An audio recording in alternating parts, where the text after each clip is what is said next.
Check 1, 2.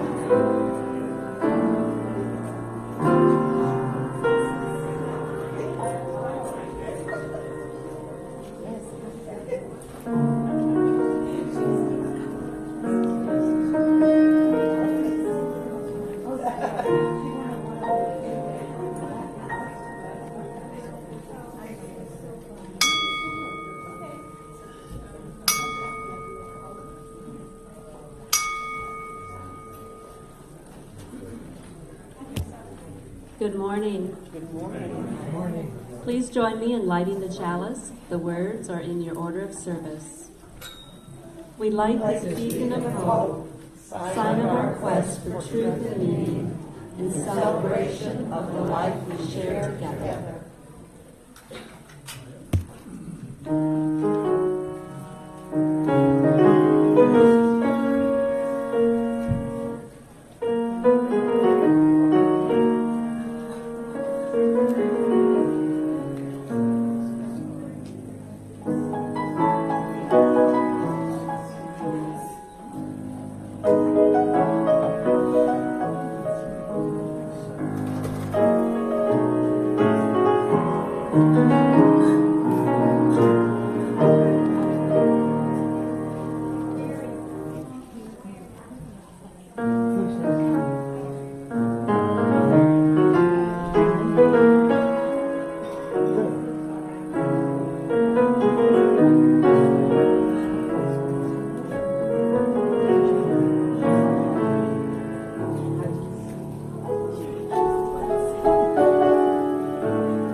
Good morning. My name is Charlie Tyler. I'm the pastoral minister here at the Unitarian Universalist Congregation of the Low Country.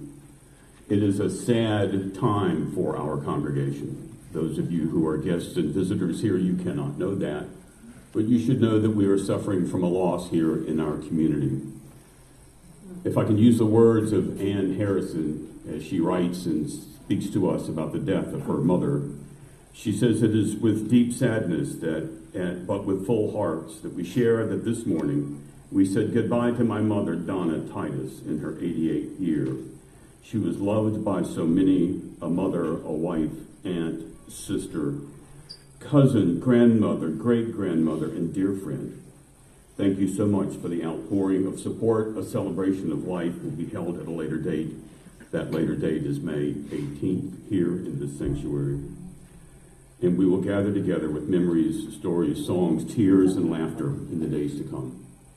So those of you who are unfamiliar with our loss, please be patient with us as we grieve together and as we celebrate together that life that was so rich and so meaningful. David, if you would, please.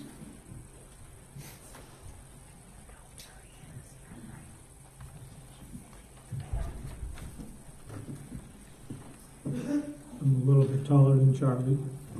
Not by much. Good morning. Good morning. And welcome to the Unitarian Universalist Congregation of the Low Country. I am David Kelly, and I'm part of your board. And it is my pleasure to welcome you to our congregation and service this morning. Just as a quick aside, 2 years ago, just 2 years ago, a good turnout would be about 35 people, and it's great to see this place full. Thank you for coming. Unitarian Universalism is a liberal religious tradition that affirms the worth of all life, advocates freedom of belief, and individual search for truth and meaning. On this last Sunday in April, with the theme of interdependence, our Reverend Charlie Tyler sermon is titled, Reorienting Yourself to Our True North. As an opener, Charlie quotes from Spirituality Shepherd. It goes, True North is the unwavering alignment with one's inner truth and higher self. It is the beacon that illuminates the path of spiritual growth and transformation. As always, Charlie has brought forth a thought-provoking topic. But before Charlie begins, I've got some announcements. I'll try to go through them quickly, but succinctly. And also to point out, in the order of service, there is extra or additional announcements. This is not all of them by any means. And one last reminder, if you haven't done already, please turn your mobile to silent or off or whatever so it doesn't make noise. Top of the list, rummage sale. We've been hearing about the rummage sale coming for weeks and weeks, and lots of people contributed to making it a success. It happened yesterday, and my understanding is we might have gotten into thousands of dollars of benefit from all the work that everybody done. So thank you. With that said, and it's always bad to start naming names because, again, a lot of people help. However, special thanks go to the co-chairs of Sue Holland and Mary Lenny.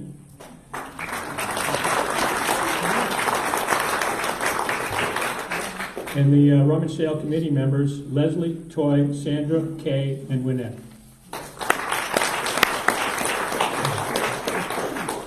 From membership, they want to remind that the next movie night is Tuesday, May 7th at 6 right here at the church.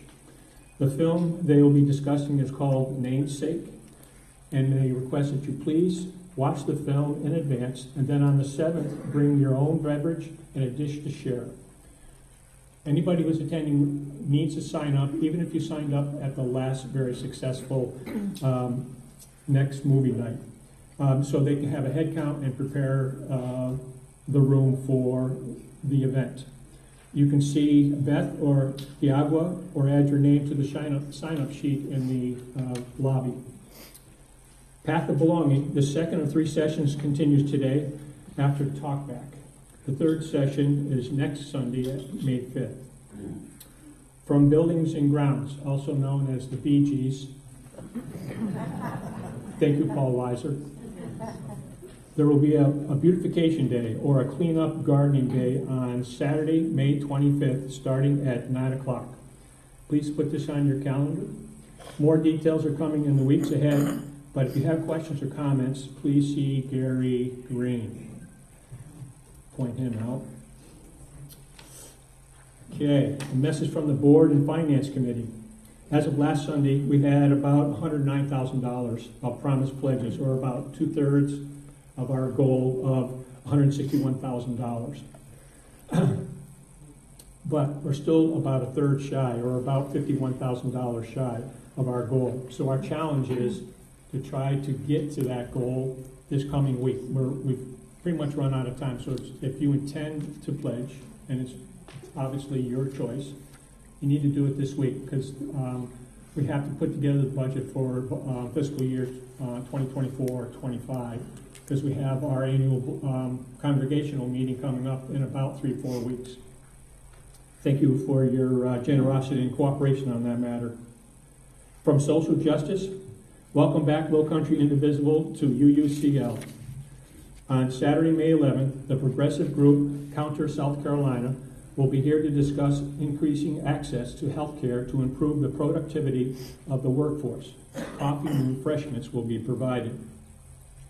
From Safety and Security, you probably have noticed there is a new push to exit lock on the entry doors into the foyer. During Sunday service, this means you can always get out, but you can't necessarily get back in without assistance. Accordingly, Safety and Security needs volunteers to sign up to let people back in or in during service. Those interested, please see Andrea Baker or Steve Clark, and in fact, they're back there now watching over the doors for us. From Music on Melfors, the next performance is this Saturday, May 4th, starting at 4, featuring the Levines. This is a contemporary harmony-driven folk duo, offer lyrically rich acoustical music that is warm and uplifting. Please consider coming in, and perhaps invite friends, go out to dinner before the concert, and then come into the concert and enjoy some live, fine music. Also on Music on Melfors, again, that's this Saturday. Joanne Meloche, thank you, needs one volunteer for helping to serve beverages. There is already one. We'd like to have 2. So if you're interested, please see Joanne. I think that's what I have. So I'm going to hand it over to Charlie for Visitors. I get to do visitors. Yeah. Great. I wasn't sure the division of responsibility here, but I'd love to do visitors. So if you are a visitor first or second time, if you wouldn't mind standing up and giving your name and where you're from, because invariably there's somebody probably from your town in here. And I'm going to start from the right, your left, my right, and go this direction. So anybody over here who's a first-time visitor and would like to stand and give their name and location, please do. Hi, good morning. My name is Don, and I'm from Houston, Texas. Welcome. And I'm his other half, Wanda. Hi, Wanda. From Houston, but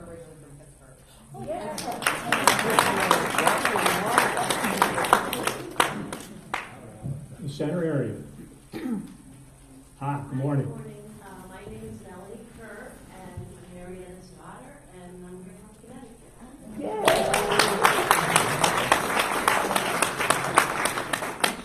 And over in this section, that gentleman in the back there. Hi, I'm Rod Spates. I live here now in Rose Hill. I'm originally from Barrington, Rhode Island.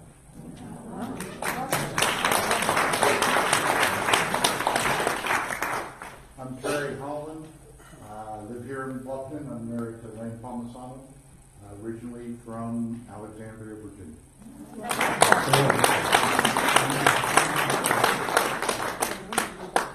Anyone else? Hi, I'm Laura Hart, and these are my daughters, and what's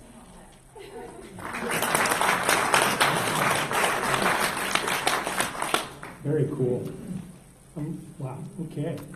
So, green mug, large green mug. If you are a first-time guest, to help us identify you later when we do coffee and tea and water and food after the service, if you wouldn't mind grabbing one of these if there's one available so we can identify you and give you a special welcome. Now I'll try to hand it over to Charlie. Yeah. Am I good to go, Gordon? Yeah. Okay. David, stop in the Clara Barton room. Oh, yes.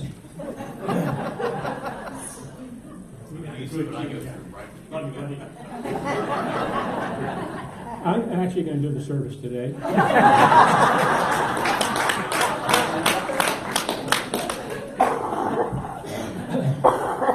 So, that rummage sale, back it up. Thank you, David. Back to the beginning. The rummage sale was highly successful, but we had a lot of stuff. This whole room was packed. And so we have stuff left over. And so in the Clara Barton room, off the main foyer, there's a room full of materials that didn't sell yesterday, and they are now free. So if you see something you like, take it home, or take 10 home. They're all free, and eventually we do have somebody come around and picking that up this week, but if you're interested, Clara Barton room after church. Thank you. Good job, Dave.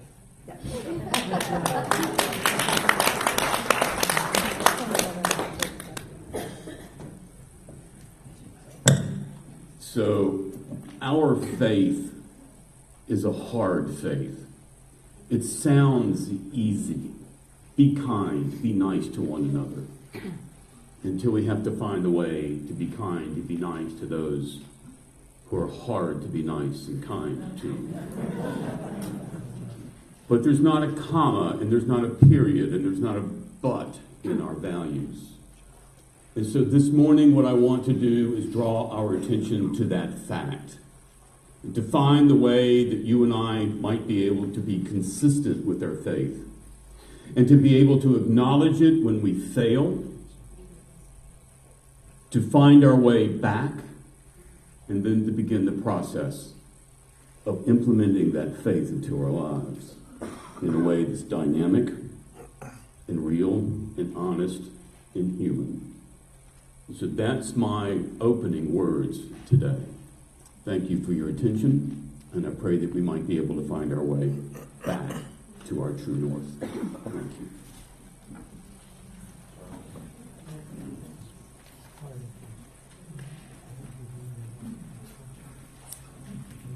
Please open your hymnals to number 123, Spirit of Life.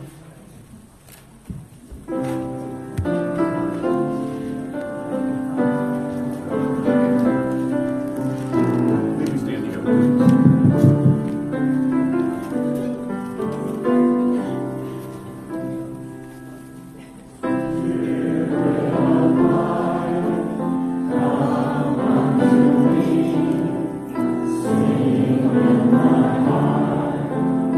Servants of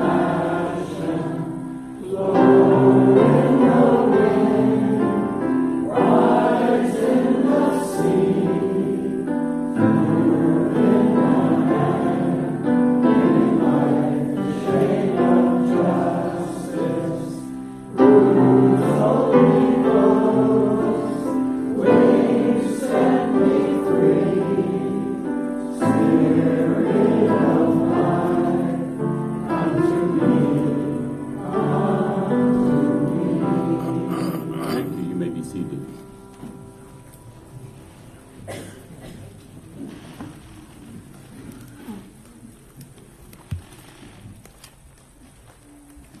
We are now at the point, we are now at the point in our service where we express our joys and concerns.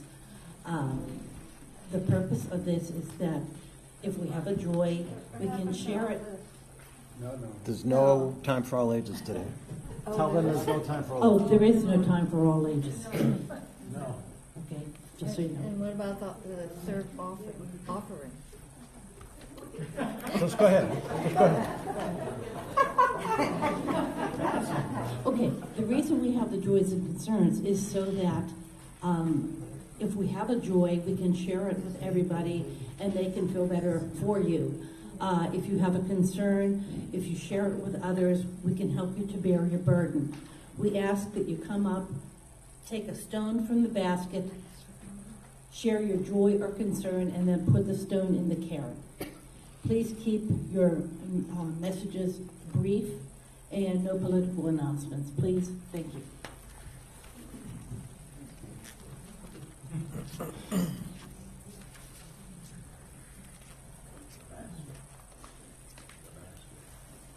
That is such a beautiful house. Thank you. Good morning, everybody. I'm Betsy with the Care Committee. Put it up like that. Yeah. Okay. Marietta, are you here? Where are you?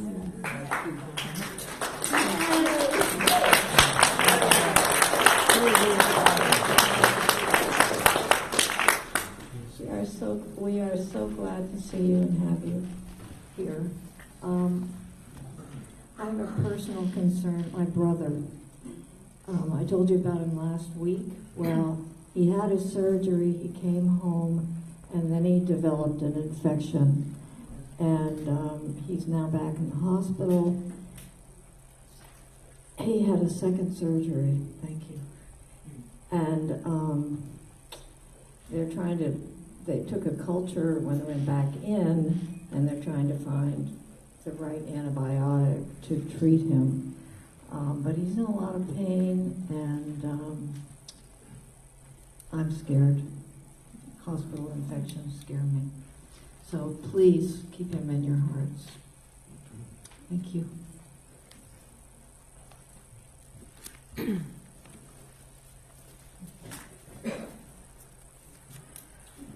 Hi, I'm Mary Lenny.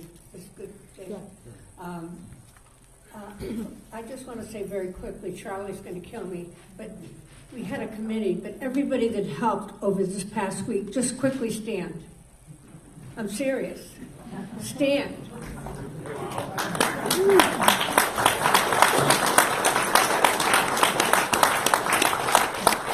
Because they were all fabulous.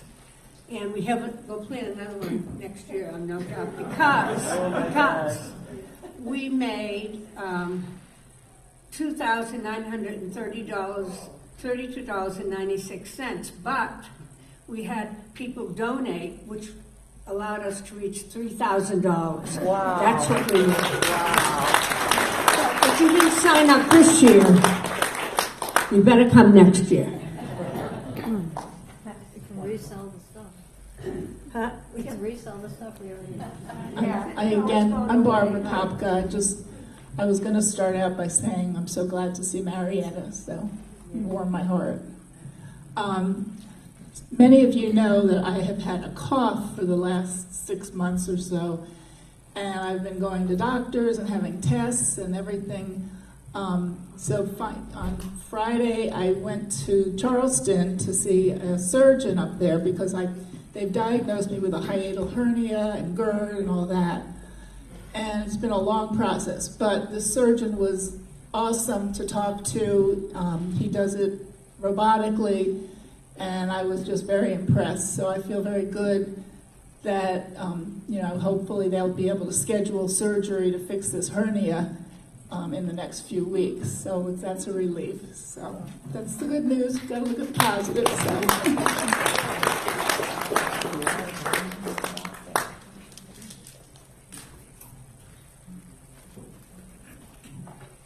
Good morning, I'm Marcella, And I have a joy. Many people are always asking me, when are you performing again? We'd like to come and see you. So this is for the people in Sun City. And for people outside of Sun City, you can get in if you want to come. Well, tomorrow, one of the bands that I'm in, it's known by the Ray Adams Band. We will be performing. It's a free concert in Sun City by the lake, Lake Somerset, from 4 to 6 p.m. tomorrow. So if you're interested and you want to get into Sun City, I think you can just tell them I'm going to the lake to listen to music. But if not, I can give you a pass. So for those of you that are always asking, here's an opportunity. And if you don't make it this time, there'll be plenty others. Thank you.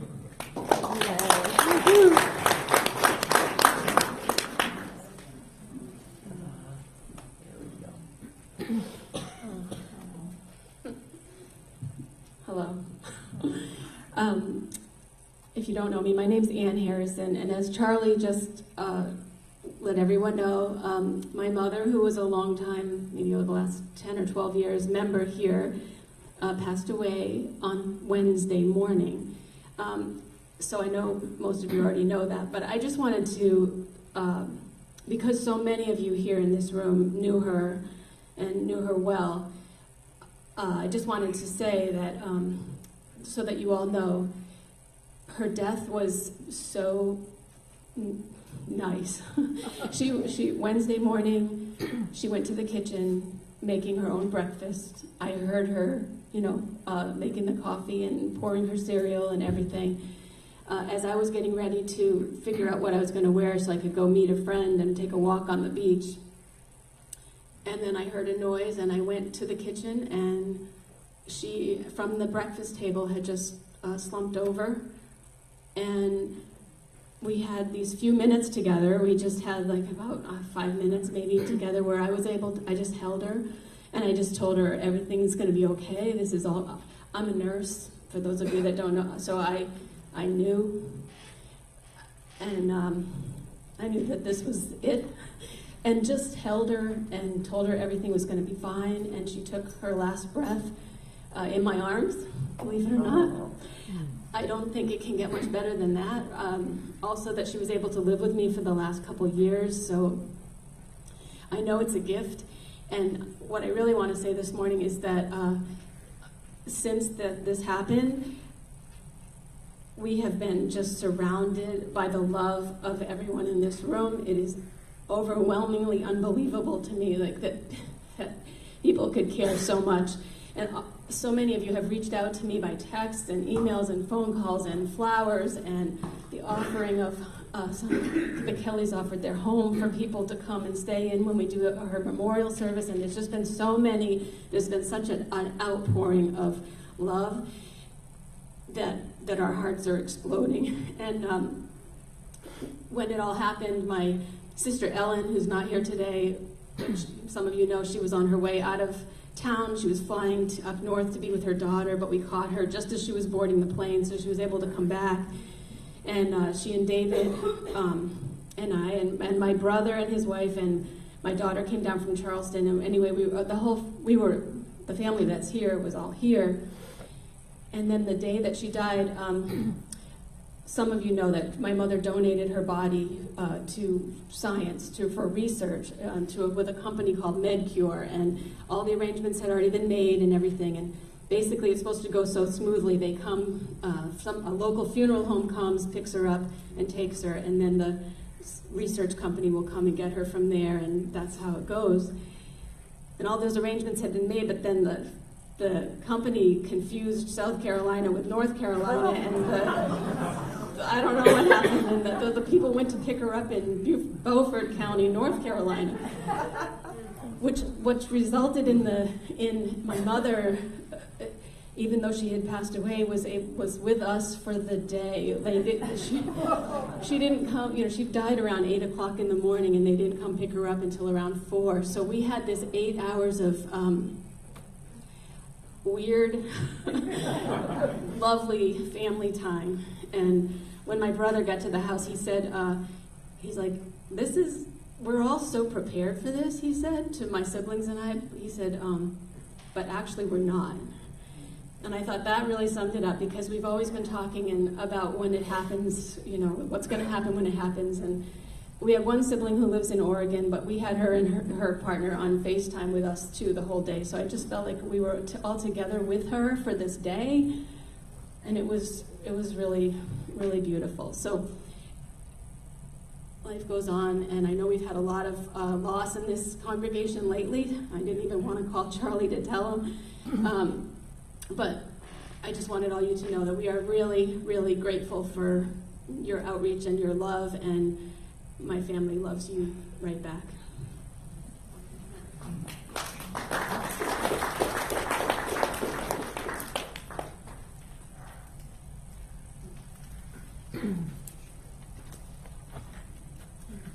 I'll put 2 stones in the cairn for all the joys and concerns that are still in our hearts. And by the way, I'm following this program, not this one. We are still having an offering. If anybody has brought food donations for the food pantries, please leave your donations on the table in the back of the church, in the back of the sanctuary. And now we will have an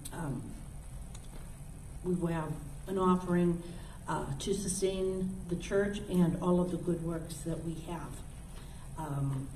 Those people who are visiting for the first or second time, we ask that you let the basket pass, because your presence is our gift. So we will have the collection now.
We thank you for your generosity.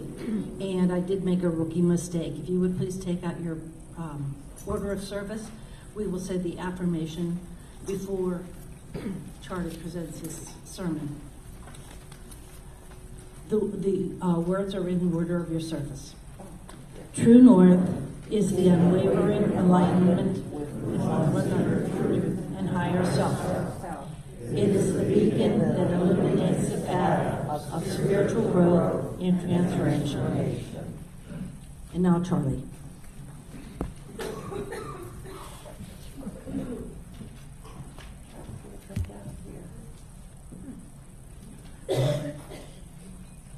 Thank you, Linda, for being flexible with the schedule here today.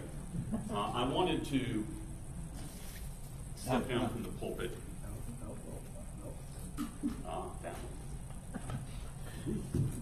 I wanted to step down from the pulpit and have a conversation with us today. That's why this is significant and different here. Because you see, our values really are the heart of who we are. It's our values that makes us somehow different in our world. And sometimes we lose our direction. Sometimes our outer self begins to take over our inner self. And I want us to be able to go back and revisit our inner self, revisit our true north, that we might be able to reorient ourselves. In the months and in the weeks ahead, we will be challenged by that which we value. And if we're not careful, we will fall into our fears. And if you do, when I do, I will, then I need to reorient myself to my North Star and find my way back to that which is most valuable and significant in our lives, in my life. I will fail at it miserably. You will fail at it miserably. But the problem is not that you fail, but that you don't know that you failed. I want to know when I have failed my North Star so that I can go back and reorient myself and make adjustments in my heart and in my life. I look at our fears in 3 different ways. You may look at your fears differently, but let me offer this as a suggestion. Our fears are a little bit like, or a lot like, a doorway that we pass through. And in my mind, just so you know, the doorway that I'm stepping through is those sliding doors in a large airport that you step through and then suddenly you're shuttled to some other place that's outside of your control. And you're taken there with a warning, please step aside, make room for everybody else. And so there's a sense in which my fears, to me, sometimes look like that. As I step into a shuttle that takes me someplace else that I had not thought that I might need to go. And the other thing that my fear looks like, is it looks like a beast that needs to be fed. And so I find myself feeding my fears, with my fears, until it begins to consume me and those around me in ways that are subtle and soft, or maybe harsh and hard. And the other way that I look at fear is like a cliff. And I don't know about you, but the older that I get, the more disoriented I get at heights. And when I find myself standing at the edge of a cliff, I find myself wanting to step off. Nothing about that makes sense. But we fall into our fears so very often. And when we begin to allow our fears to guide us and direct us, then we find ourselves in a journey that we did not intend to take, feeding a beast that we did not intend to feed, and stepping off of a cliff that we did not intend to fall from. And so there's something about this that's a warning for me, and perhaps for each of you here too. And the reason why this was particularly poignant to me, and the reason why I wanted to speak to this today, is because in the months ahead, we are going to have a lot of fears presented to us. Many of us can think and see politically how things are unfolding, how we want them to unfold, how they may unfold or may not unfold. But if your true north is your true north, as you begin to sense those fears, you begin to find yourself orienting yourself to your values, not to your fears. The good news is your fears can serve as a barometer. Your fears can serve as a warning to your own soul that you've lost your way. They will serve for me as a warning to myself that I have lost my way. And I will use those fears in the advantage of getting back to my true north. Because we're going to lose it. Whatever happens in front of us, we're going to lose our true north. The Titus family lost one of their guideposts this week. They lost a true north for themselves. And at the same time, they found themselves reoriented by the love and the kindness and the values of this congregation. Amen? Amen. Thank you. That's a part of the way that we live our lives this way. And so for those of you that are guests and visitors, I have something of an apology because it's not normally the way that we conduct ourselves. We don't normally have to announce a passing of a matriarch amongst us, or for me to come down onto the floor and deliver a message that reorients ourselves and recenters ourselves.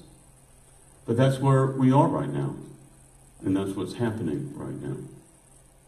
And my desire for you is that you do not see a but at the end of your values. Your values are deep and rich, and they're full. And they will take you into the hard, hard places of your life. I brought them down here. Let me share them with you. They're in the back of your bulletin. Let me offer them to you. As you're turning to it, I would like for you to know that some years ago, when I made my way into this congregation, I did not believe your values and the ways in which it was spoken. I didn't think you were that way, and I have discovered that you are. And for that reason, I am. And that's what makes a difference in our lives. The values, we honor the independent web of all existence. We celebrate that we are all sacred beings, diverse in culture, experience, and theology. We work to be diverse, multicultural, beloved communities where all thrive. We adapt to the changing world. We cultivate a spirit of gratitude and hope, and we declare that every person has the right to flourish with inherent dignity and worthiness. There's no but. That's the hard part. We're all fine in this room with that statement. But when we go out from this room, it's another matter. And we bring our values into conflict with the values that are out in that world. And that's why we need each other. That's why we need this place here, that we might be able to reconnect ourselves to our true north. One of the reasons why fear is really important is because it can help you orient yourself back to your true north. In no way, shape, or form am I suggesting that between now and November that there's nothing to fear. There may be a lot to fear. It's what you do with it, it's what I do with it that matters most. How we reorient ourselves to that is what matters most. And if there's anything that you can take away from this message today, it's that our fears are very real, and they can come into the right place at the right time. The other part of this you need to know about your values and about how you orient yourself to your values is that there are others who are listening. They know what matters to you. They know what you value, because here you are in the Unitarian Universalist congregation, and they know that about you. And they know that you have a big heart, and they know you have a kind heart, and they know that you value these things desperately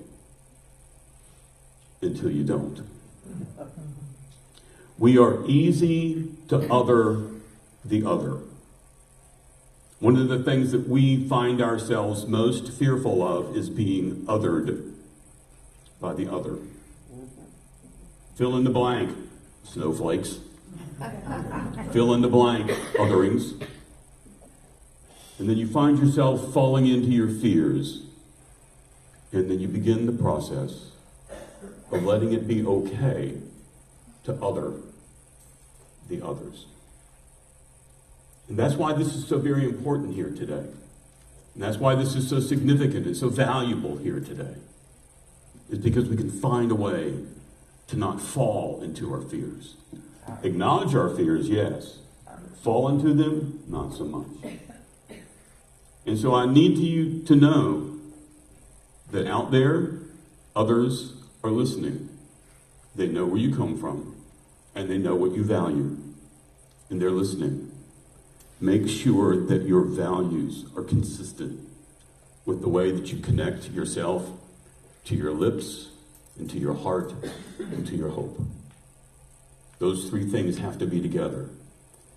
It's okay when you fail, so that you can know that you fail. And then you begin to reorient yourself back to your true north. This is an enormous task. Being kind and gentle and hopeful is so easy until you have to be kind and gentle and hopeful to those who are not. And we have to find our way to our better self, our bigger self, our fuller self, our true north in that way.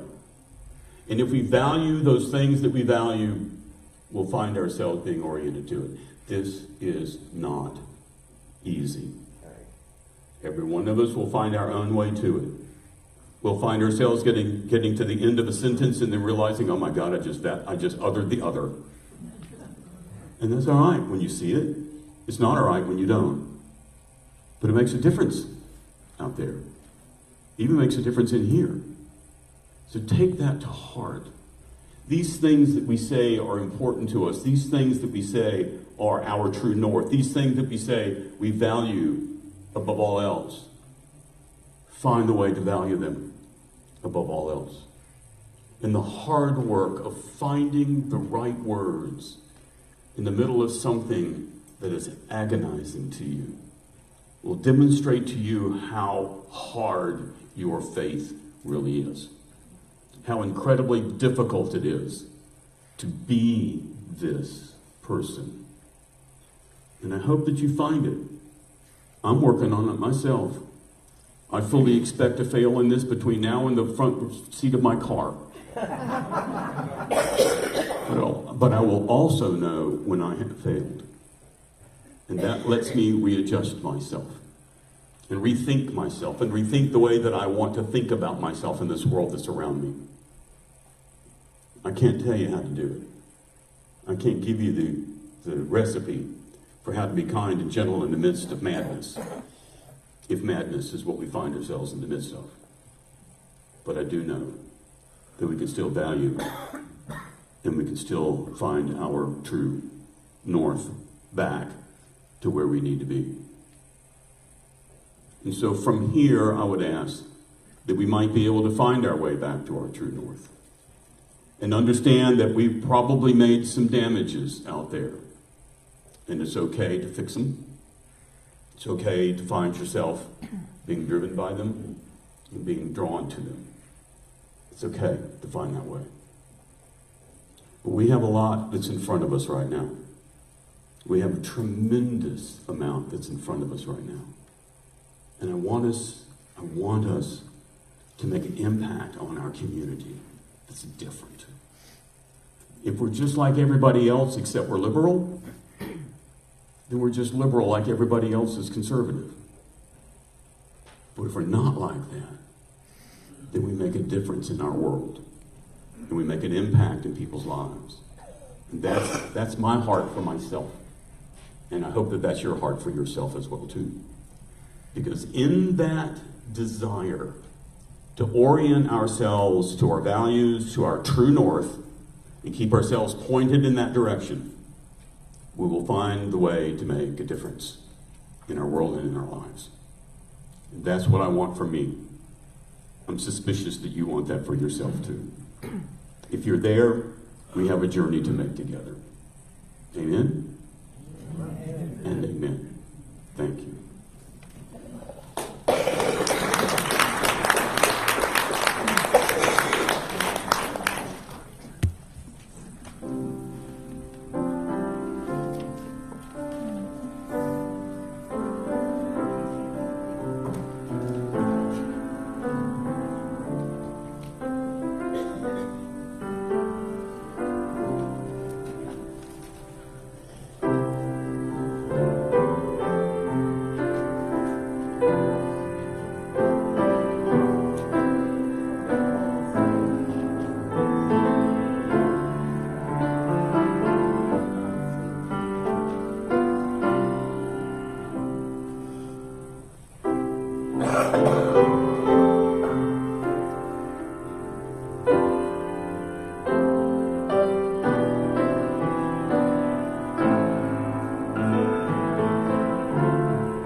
please take your hymnals in your hands. Turn with me, if you will, to hymn number 168. May we stand and sing together one more step. Thank you.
So I kind of muddled through welcome and opening comments. So I have closing, and I'm sure to misstep again because I wrote down some names of our guests today, and if I misheard what you said your name was, I apologize in advance. But I want to say a special welcome to our guests today, and I think I got this right. Don, hello, Wanda, Melanie, Rob, oh, that could have been John. Carrie, though that might have been Jerry. And Laura. So thank you for coming. And please come back. We're not always muddled like me. Also, many thanks to the folks who made our morning special, including John Shepard on piano, and chalice lighting, Kim Lewis, Linda Klingman, Joy's Concerns. You can't see them in here, but Pam Green, as far as I know, Pam Green and June Bartholomew are helping in the nursery. David and Sarah, who is our glue that holds us all together, and Harrison and Reverend Charlie Tyler. Many thanks. About next month. Next month's theme is pluralism, and starting us off, the next Sunday, May 5th at 10 o'clock, will be Reverend Dr. Neil Jones, and his sermon is titled, Lighting a Candle Instead of Cursing the Dark. Please join us again next Sunday.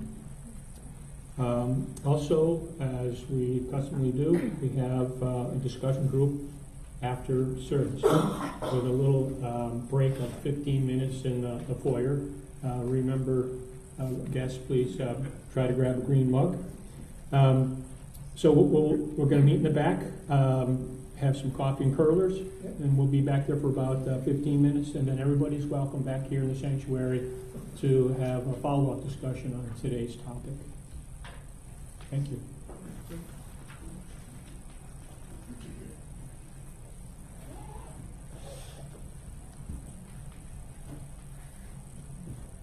I wish it wasn't that hard, but it is. That every person has the right to flourish with inherent dignity and with worthiness. Every person, period. There is our value, and there is our true north, when we find ourselves directed by it. Thank you for your attention today. Please join me as we extinguish the flame. The words are in your order of service. While we extinguish this flame, we still carry in our hearts the light of truth, the warmth of community, and the fire of commitment, until we are together again.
Absolutely.